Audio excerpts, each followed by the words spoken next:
Paano magluto ng dynamite lumpia at mag-costing nyo? Sa halagang 105 pesos pwede kang kumita higit 50%. Wow na wow! Kaya panoorin nyo po ang video na ito.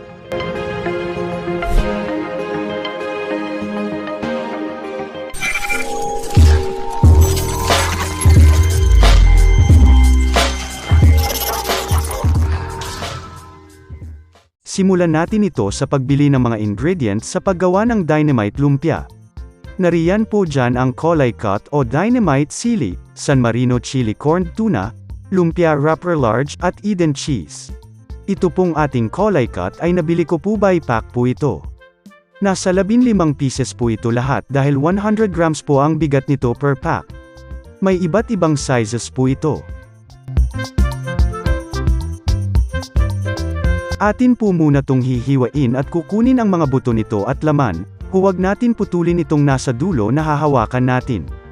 Para po ma-emphasize na dynamite lumpia po ito.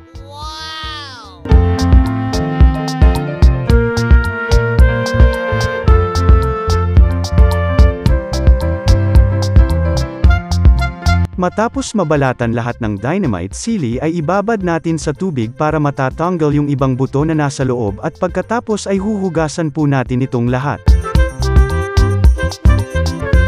Ang isusunod natin ay ang Eden cheese. Masarap kasi yung Eden at mas makasave ka pa nito per bar. Buksan lang natin yung laman at ikaw na lang po ang magtansa kung ilan yung gagamitin mo depende sa dami nag-agawin mo. Dahil kukunti lang ang gagamitin natin, hatiin ko lang po ito. Isusunod natin ang lumpia wrapper. 1:1 po tayo. Meaning isang Kulay Cut ay isang lumpia wrapper. Piliin mo yung large size at yung madali lang dam-i-kit, buksan po natin at ese-separate po each other para po ito pang balot sa ating dynamite sili. Next po niyan ay ang San Marino chili corned tuna. Masarap ito dahil ito yung kasama ng cheese sa loob ng Kulay Cut, so separate lang natin yung may oil nito kasi magagamit natin yan mamaya pang dikit sa ating lumpia wrapper. Instead na bibili pa tayo ng egg, yan na lang para mas makasave po tayo.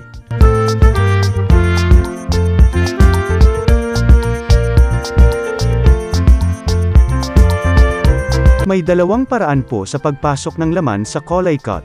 Una, maaring unahin mo yung San Marino tsaka cheese. Pangalawa, pwede mong mas unahin yung cheese tsaka San Marino. Pero para sa akin mas madali kung cheese ang uunahin mo at pagkatapos ay yung San Marino.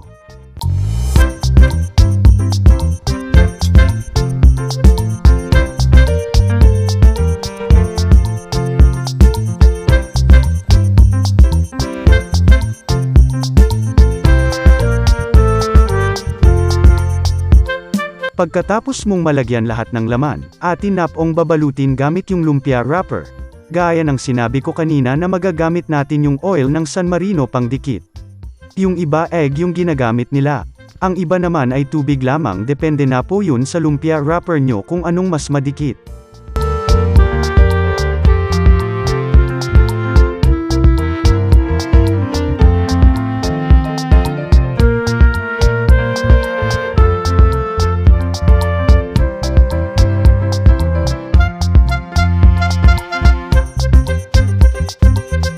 Ayan, natapos na po natin lahat, ready na po ito sa kalan.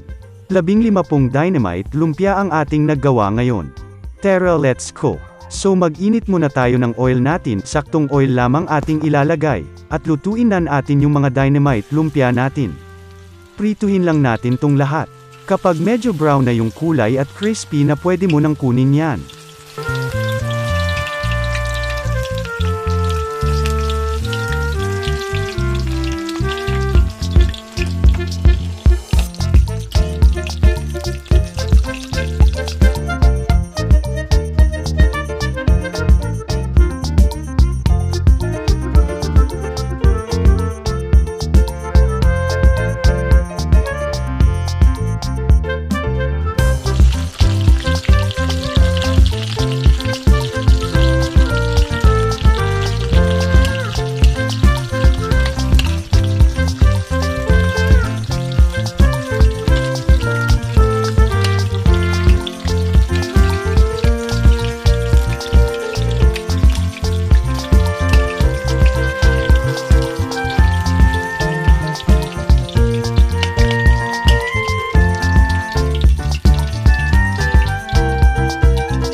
mo sa wakas tapos na po ang ating dynamite lumpia. Atin po itong slice para makikita yung laman at sure na sure po ako na masasarapan talaga kayo nito. Wow na wow talaga. So yummy. Ipapakita ko mamaya ang food costing po nito.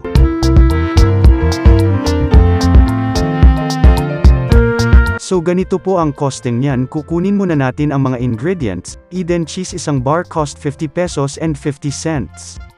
Pero ang nagamit natin ay kalahati lang kaya divide natin into 2 equivalent to 25.25 pesos. Kolay cut natin ay isang pack cost 18.85. Lumpia wrapper natin ay 33.45 pesos divide natin ng 35 pieces para makuha natin ang price each wrapper. So 0.96 po ang per lumpia wrapper ating multiply sa ating nagamit na 15 pieces equivalent to 14.34 po. San Marino naman natin ay 1 can cost po nito ay 37.4 at ang nagamit nating oil ay kahalati lang nakakahalagang 20 pesos per pack po divide into 2 equivalent to 10 pesos. Add po natin ang ating raw cost magiging 105.84 pesos o 106 pesos po lahat at meron tayong yield na 15 pieces. So para makuha natin yung at cost price or raw cost per dynamite lumpia divide lang natin ang 105.84 divided by 15 pieces equals to 7.06 per dynamite lumpia. So sa pagbenta or selling price maari nyo pong ibenta na raw pa or hilaw pa into 10 pesos may yield kayo na 15 pieces at gasto na reduce to 106 pesos at kita na 150 at profit na 44 pesos or mas mahigit pa dahil di kasama yung oil sa gasto. Pero kung lulutuin mo naman maaring ibenta mo ito times 2 sa raw cost or 15 pesos each may profit ka ng 119 pesos di ba ang laki-laki? At syempre kapag nasa restaurant na ito 40% yung percentage cost maaring ibenta nila ng 25 pesos at may profit ka ng 269 pesos super laki ng kita mo sa dynamite lumpia. Thank you so much for watching. I hope marami katang natutunan. Please don't forget to like, subscribe and share this video. This been Ken's TV always saying, be part of the solution not to be part of the problem. Bye ears.